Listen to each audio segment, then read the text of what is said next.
tawasul Nabi jari syirik, tawasul kuburan jari syirik. Padahal hanya tawasul. Memposisikan orang soleh ini sebagai pintu komunikasi dengan Allah. Karena orang ini merasa nggak layak komunikasi langsung dengan Allah. Sehingga bertawasul, berwasilah sama orang soleh. Paham ya? Dihukumi kafir. Kalau pelantara dianggap kafir, lalu mereka kalau berobat, ditanya, sudah sembuh? Sudah. Dan mereka menjawab, syafani tobib kata, wa syafani dawa kata. Kalau ditanya, kenapa kamu sembuh? Alhamdulillah, dokter kemarin cocok terus menyembuhkan saya. Obat kemarin cocok dan menyembuhkan. Kenapa mereka tidak menghukumi kafir? Angger wong soleh disebut kafir, nak obat gak kafir.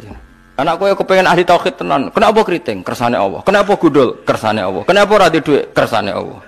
Kenapa ngising? Sembrono. Keislaman seseorang akan gugur.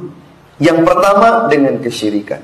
Yang kedua, keislaman seseorang akan gugur tatkala ia menjadikan antara dirinya dengan Allah ada perantara. Terlebih dahulu dia akan meminta kepada perantara itu sebelum ia meminta kepada Allah. Dengan kekeliruan paham, kalau saya minta langsung kepada Allah, gak diterima. Saya ini banyak dosa. Saya ini kotor. Kalau dia kan orang saleh. Kalau dia kan seorang nabi. Kalau dia kan seorang wali. Maka minta dulu kepada mereka agar mereka menghantarkan permintaan saya kepada Allah. Ini juga akan menggugurkan keislaman seseorang. Assalamualaikum warahmatullahi wabarakatuh. Alhamdulillahirabbil alamin wa sallallahu ala sayyidina Muhammadin wa ala alihi washabihi wasallam, amma ba'du. Saya itu lihat ya, ada beberapa stigma atau kita katakanlah labelisasi dari Salafi Wahabi mengenai kemusyrikan. Video ini akan membahas sedikit saja tentang kemusyrikan di dalam konsepnya Asy'ariyah Maturidiyah. Nah, sebetulnya ini bukan konsep Asy'ariyah Maturidiyah ya, karena kita itu bisa mempertanggungjawabkan bahwa madhab yang benar di dalam akidah itu adalah madhabnya Asy'ariyah Maturidiyah. Kita bisa mengatakan ini Islam sebetulnya. Nah, cuman karena kita tidak mengeluarkan Wahabi atau Syiah dari Islam, maka kita mengatakan secara spesifik bahwa ini adalah yang ditelurkan atau yang dikonsepkan oleh Asy'ariyah Maturidiyah. Jadi kan kebanyakan orang-orang Wahabi itu berkata, oh ziarah kubur itu musyrik, minta kepada ahli kubur itu musyrik. Kemudian tawasul itu bisa mengantarkan kepada kemusyrikan atau syirik itu sendiri dan lain sebagainya. Nah, tanpa ya sebetulnya kalau kita itu mau melabeli sesuatu dengan sesuatu yang lain, itu kan di dalam mantik disebut menghukumi, itu disebut hukum. Nah, sedangkan menghukumi ini dia tidak akan bisa terjadi tanpa tasawur dulu. Jadi di dalam mantik itu kan ilmu ada dua tuh, ada tasawurat, ada tasdiqat. Nah, sedangkan menghukumi sesuatu kepada sesuatu yang lain ini termasuk di dalam tasdiqat. Ya, meyakini sesuatu itu benar atau salah. Nah, tidak akan bisa terjadi ini tanpa mentasawur. Nah, sedangkan musyrik itu sendiri kalau sedari awal tidak ditakrif, tidak dijelaskan apa definisinya, maka kita itu sebetulnya tidak akan bisa memutuskan apakah sesuatu ini perbuatan yang musyrik atau bukan. Jadi kalau secara besar begitu ya, syirik itu kan ada dua tuh. Ada syirkul akbar, ada syirkul asghar. Nah, syirkul akbar itu yang bertalian dengan ilahiyat, jadi menisbahkan keilahan atau sifat yang khusus bagi ilah kepada selain ilah. Itu syirkul akbar ya. Yang syirkul asgharnya itu diantaranya ya intensi dalam suatu amal soleh bukan karena Allah Subhanahu wa taala. Nah, itu yang syirkul asgharnya. Nah, Wahabi di sini gagal paham ya, karena mereka itu mengasosiasikan musyrik dengan perbuatan ya, atau dengan ucapan. Padahal ucapan itu meskipun dia nanti mengindikasikan kepada kemusyrikan, tapi apabila hatinya tidak, maka itu tidak dihukumi dengan kemusyrikan. Contohlah misalkan begitu ya. Salah satu kemusyrikan yang jarang dibahas oleh orang awam yaitu menisbahkan asar atau efek kepada selain Allah Subhanahu wa taala. Di dalam ilmu tauhid itu dikenal dengan tabiat atau dengan ilat atau dengan tawallud begitu, cabang-cabang dari tabiat dan ilat. Misalkan ya ada seseorang itu dia meyakini bahwa yang menyembuhkan sakit itu adalah obat. Jadi obat inilah yang bertanggung jawab kepada hilangnya sakit. Nah ini apabila dirincikan lagi, ditanya tuh, apakah obat ini dia menyembuhkan sakit karena dirinya, atau obat ini dia menyembuhkan sakit karena Allah memberikan izin obat itu untuk menyembuhkan. Nah apabila jawabannya yang pertama, yaitu obat ini dia menyembuhkan karena dirinya, maka dia kafir. Apabila jawabannya yang kedua, berarti dia itu ahlul bid'ah. Karena jawaban yang sebenarnya itu yang menyembuhkan Allah hakikatan. Nah, adapun di dalam apa yang kita alami bahwa sebelum hilangnya sakit itu kita makan obat dulu atau minum obat dulu, nah itu hanyalah tarotub, hanyalah kejadian perkara yang berurutan. Jadi urutan kejadian perkara. Nah anehnya Wahabi itu mereka menisbahkan kemusyrikan ini ke dalam perbuatan. Ya, padahal di dalam perbuatan tidak ada beda. Misalkan ya begitu, taruhlah ekstrimnya, tidak ada beda antara meminta kepada orang yang sudah mati kepada orang yang sudah hidup, yang masih hidup.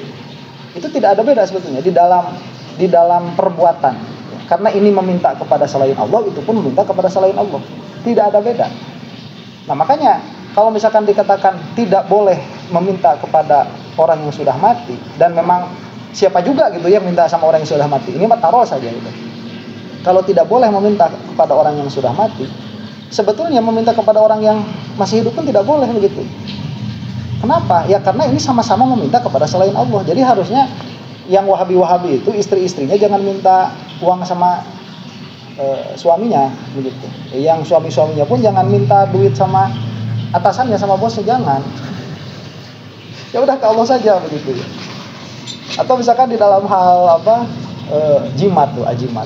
Jimat itu dibahas juga kan sama Salafi Wahabi. Oh ini kalau pakai jimat itu begini dan begitu. Dia memusyrikan karena Rasulullah SAW bersabda begini dan begitu. Nah ini pun tidak masuk konsep sebetulnya. Jadi apa yang dilarang oleh Rasulullah SAW, misalkan di dalam memakai kalung yang berisi azimat-azimat, nah itu kan ada qayyidnya, Malah di dalam Fathul Majid Wahabi itu ya dikatakan itu kan selama ruqyahnya itu ruqyah jahiliyah. Jadi dibagi dua tuh, ada ruqyah jahiliyah, ada ruqyah yang setelah Islam. Jadi kemudian ada tulisan-tulisan yang mandi di dalamnya itu tulisan-tulisan yang diambil dari tradisi jahiliyah, ada juga tulisan-tulisan yang diambil dari syariat. Nah pada akhirnya kan nanti kalau misalkan membacakannya dengan Fatihah nggak apa-apa gitu dan lain sebagainya. Jadi intinya kemusyrikan itu bukan di dalam perbuatan sebetulnya, tapi kemusyrikan itu adanya di dalam qalbu, di dalam hati. Tatkala seseorang ini dia meminta, jangankan ke kuburan begitu ya, ke suaminya lah atau ke bosnya begitu. Kemudian dia punya i'tiqad bahwa bosnya ini bisa memberi manfaat dan madarat, maka itu sudah musyrik. Sebelum dia minta itu sudah musyrik tuh. Jadi tatkala dia mengi'tiqadi, sebelum dia meminta itu sudah musyrik. Nah sekarang itu kan ada jimat-jimat yang lebih memberikan kepercayaan diri daripada jimat-jimat tradisional tuh. Sekarang itu kalau zaman saya kan nggak pakai kris ya, bayar itu, pakainya kan pakai ATM tuh. Itu kalau jalan-jalan ke Jakarta ya, kemudian nggak punya duit, terus minta sama kiai isim gitu ya, kita nyebutnya isim di Sunda itu, bukan fiil, bukan huruf. Kita minta azimat ke Jakarta udah bawa ongkos doang, tetap aja takut itu ya. Tapi kalau bawa ATM isinya ya 100-200 juta gitu, ya itu kan jalan juga jadi agak ngagegag gitu ya kalau kata orang Sunda, jadi lebih percaya diri. Nah ini nanti kan ditanya sebetulnya kenapa bisa timbul kepercayaan diri seperti itu. Kalau misalkan itu dikaitkan dengan bahwa uang banyak itu dia akan memberi manfaat dan tidak punya uang itu akan memberi madarat, itu dia sudah musyrik pada dirinya. Nah inilah pada akhirnya Wahabi ini berbahaya. Kenapa? Karena mereka itu menisbahkan kemusyrikan, yang mana musyrik itu pasti kafir ya, pasti keluar dari keimanan, kepada perbuatan-perbuatan, dan itu sangat rentan sekali masuk ke dalam ekstremisme. Dan mereka pun akhirnya kan menuduh nih kita ke kuburan ya, untuk tawasul, kemudian disangkanya kita meminta pada kuburan padahal enggak.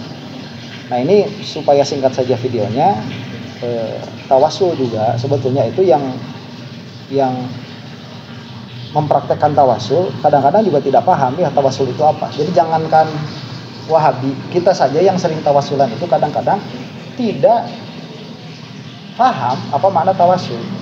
Jadi tawasul itu suka diibaratkan dengan ihda'us tsawab, menghadiahkan pahala. Jadi kita tawasulan nih, kita baca Fatihah dan lain sebagainya. Itu yang saya pahami begitu ya dari kitabnya Al-Imam Sanusi di dalam Syarah Muqaddimat. Itu bukan tawasul, tapi itu ihda'us tsawab, memberikan pahala. Kalau tawasul itu kita berdoa kepada Allah Subhanahu wa taala, kemudian kita itu membawa nama orang yang kita tawasuli. Misalkan dengan Rasulullah SAW, setelah saya meminta misalkan gitu ya, Allahumma hablana azwajan katsirotan misalkan. Atau ya Allah berikan saya itu uang yang banyak atau kesehatan yang baik begitu. Nah kemudian diakhiri bijahi sayyidina Muhammadin sallallahu alaihi wasallam, dengan keagungan derajatnya Rasulullah sallallahu alaihi wasallam.